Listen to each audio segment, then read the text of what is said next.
Ezekiel 46, 16 to 17. Thus says the Lord God, if the prince, now listen to this, if the prince give a gift unto any of who? Oh my God. Please read it the way it is written there. Give a gift to any of his what? Sons. His sons. It is called his and sons. Are you with me now? What did the Bible say? The inheritance, therefore, thereof shall be his what? His sons. Now the Bible called it inheritance. The first thing was gift. The second was what? Inheritance. It shall be their possession by what? By inheritance. Possession by inheritance. Understand this. Possession by inheritance. Now, this means that there are some possessions you will receive, and it will not be by inheritance. And there are some things you will receive, it will become by inheritance. Are you with me now? So he said that this possession, this gift that the prince will give to one of his sons, shall become inheritance to him. Now look at the verse 17. Look at this, verse 17. The Bible now said, but if he give a gift of his inheritance. Now, the first one said it shall be an inheritance to the sons. Is that not true? Yes. He now said if he gives a gift of his own inheritance to one of what? His servants. You see, it has changed here. Then it shall be his to the year of what? Liberty. Thank you. Now, he said, after it shall return to the prince, but his inheritance shall be his sons for them. Did you see that? Now, if you read the first one, it is captured that the gift he's giving. Okay, if you read the two of them now, you will understand. I'm coming to you. You will understand that there were two sets of people that he gave the gifts. Two sets. Is that not true? Two sets of people he gave gifts. The Bible said the first set of people he gave gifts were called his sons. And his sons received these gifts by the reason of what? Inheritance. Is that true now? Now, the second set of people he gifted were called what? Servants. And the Bible said that these gifts now he gave to these servants are now called what? Settlement. It is now something that they will be used, they can use to do what? Settle them. It shall be for them as year what? Year of liberty. Which means settlement. Oh, are you following me? Are you following me here? Okay. It means that even in the house of the Lord, there are two sets of people we have. We have those who are called sons and those who are called servants.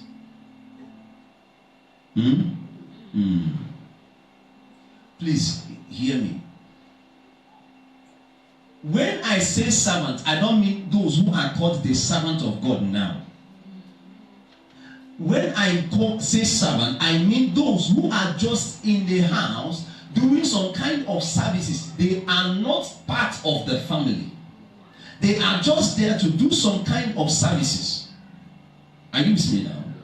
They are there to receive their reward and go. These are called the servants. Are you with me? So my question now is, are you a son or a servant?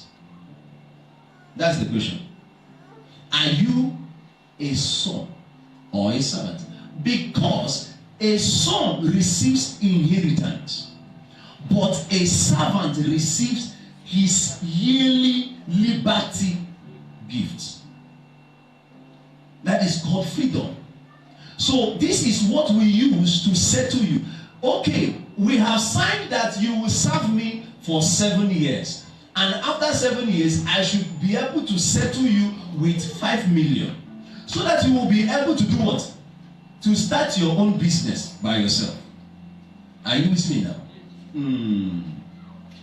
But once you are a son, we are not settling you. The possession here is your right.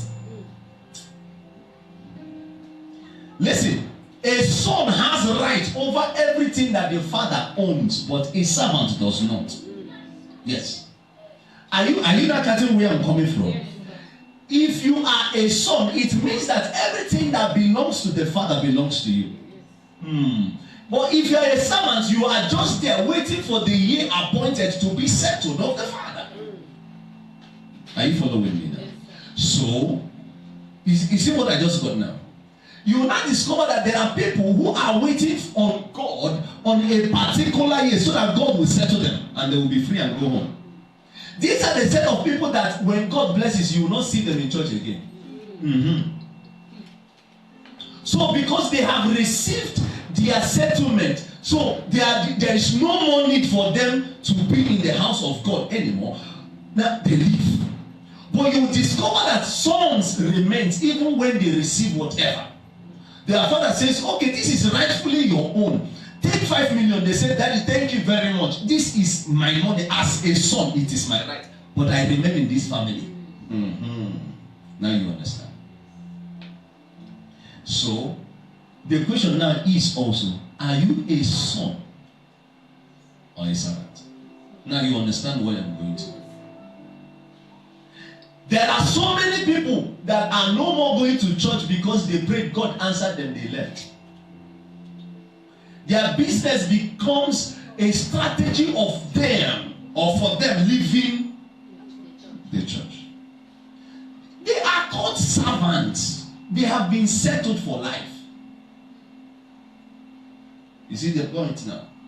However, the sons are entitled to their father's properties. And can I tell you this? Can I tell you this?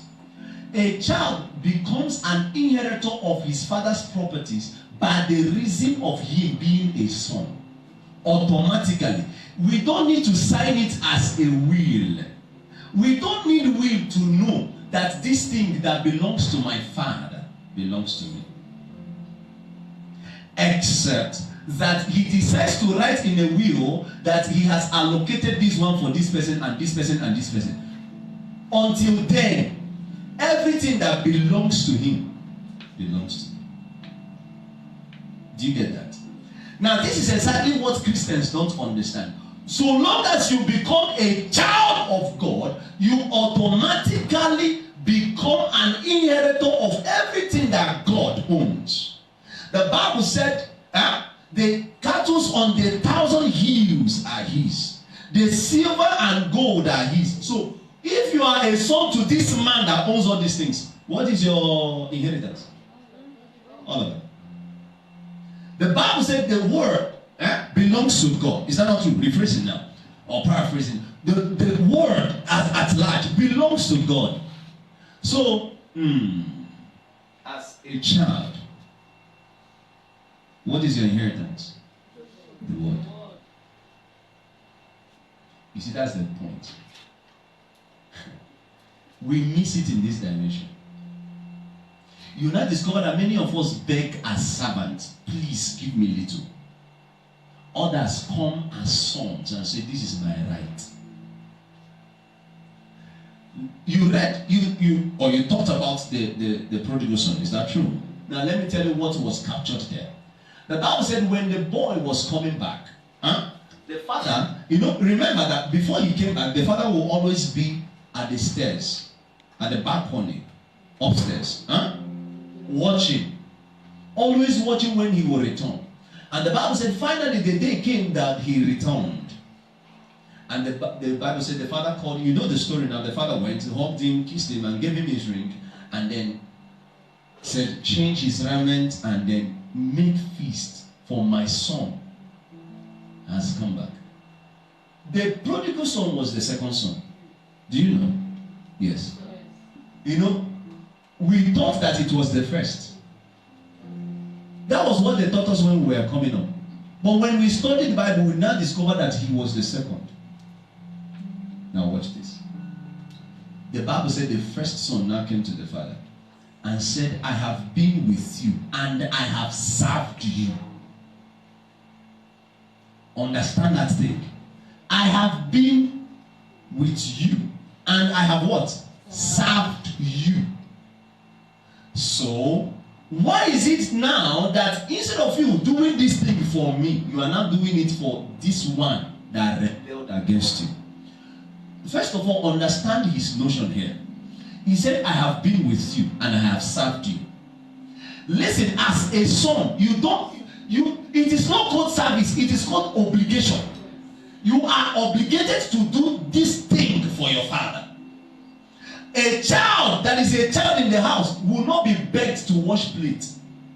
A child that is a child in the house will not be begged to sweep. And the child should not be waiting for his parents to give him some kind of reward for washing plates and sweeping. Are you with me now? That was exactly what this guy was doing. That was what he was trying to insinuate here. I have been with you and I have served you. So what is my reward? He now forgot that he is a son and not a servant. The people that are supposed to be saying, where is my reward? Are the servants, not him. So now the father now corrected his notion. That very mindset. The father corrected him. He said, don't you know that you are my son and whatever belongs to me belongs to you? You see the problem now? So now we are calling the service to God or our obligation that we should do unto God, we are seeing it as now a service unto God that he should reward us for it. So you will not go to church and be sweeping church, and because you are not seeing blessings attached to sweeping, you will not say, God, I've been sweeping in this church for how many years and you have not blessed me. In fact, go. I no sweep again. You see that? You see the mindset? So people will now be cleaning the chairs and say, nobody has clapped for me, nobody has even recognized me, nobody has said anything. Why would they not?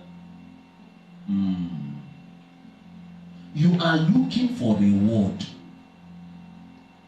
And because nobody has recognized the fact that you are always cleaning the altar, sweeping the church, and not the rest of them, cleaning the chairs before people come to sit down, because nobody has recognized it, now you are feeling bad. Why would you feel bad?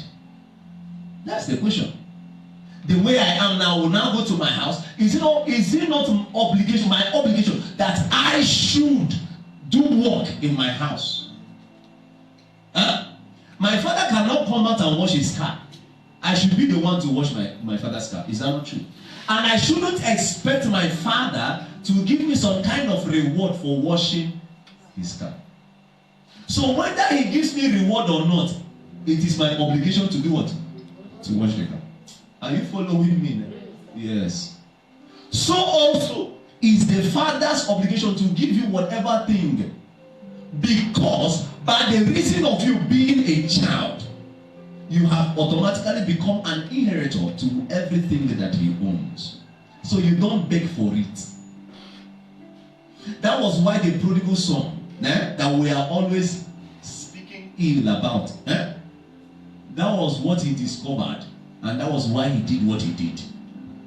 He came up one morning and said, Father, you see now, at this point I think I've grown. So that your property, divide it into two and give me my own portion.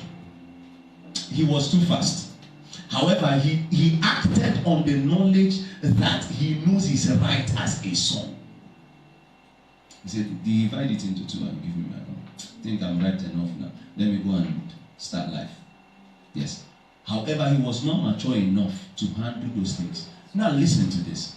The Bible said in the book of Galatians chapter number 4 from verse 1, it said, an heir, so long as he remaineth a child, differs nothing from a servant. Is that not true? He said, the father will put him under tutors until the time appointed, when the father has seen that he has grown.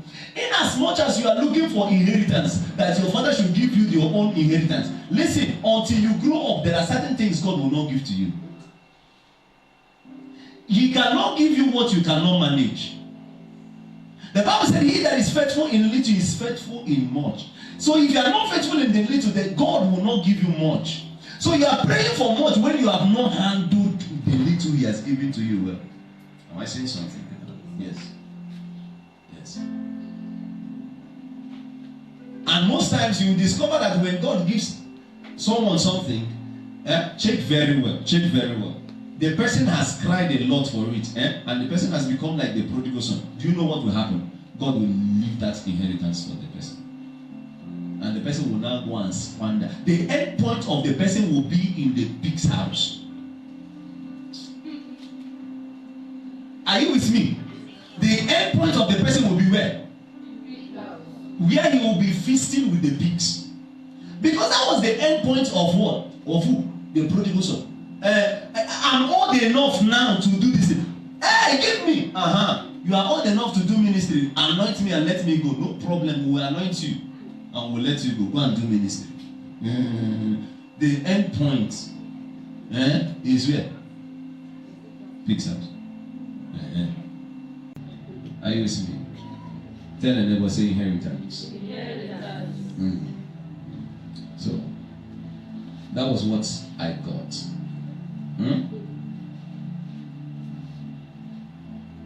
Inheritance is the transfer of properties from a father to his children. And this inheritance can go from one generation towards to another. So don't let this inheritance stop with you. Let it be transferred to another generation. The best inheritance you can give to your children is not just the physical inheritance. It is also the spiritual inheritance. That this faith that walketh in Timothy first walked in his grandmother and then walked in his mother and is also walking in Timothy. It is called generational transfer of faith. It is called inheritance. So long as you are a child of this house, automatically you become a pastor. Not that we said you should be a pastor. It is inheritance. My grandfather died as a reverend. Is that true? The man still came on his first son, and still came on the second son, and still came on the third son, and still came on the fourth son, and is still working in all of them. Huh? Yes. So we have 1, Boki 2, we have 3, Bokifi, we have Ima. Alright? And then we have Paul. That's 5 of them. He's working on the 5 of them. Why? Because a man picked it. And the thing rested on the souls. So, if in case you are my child, biologically, send this message to Splendor. In case you are my child, it's not as though I'm praying that you should be a pastor. Automatically, this inheritance is come to you because I received it from my grandparents, and now from my mother and my father, and now to me, and now to you. So, in case, and please help me tell my grandchildren that they cannot escape from it. All right? Yes. Yes. Rest your feet.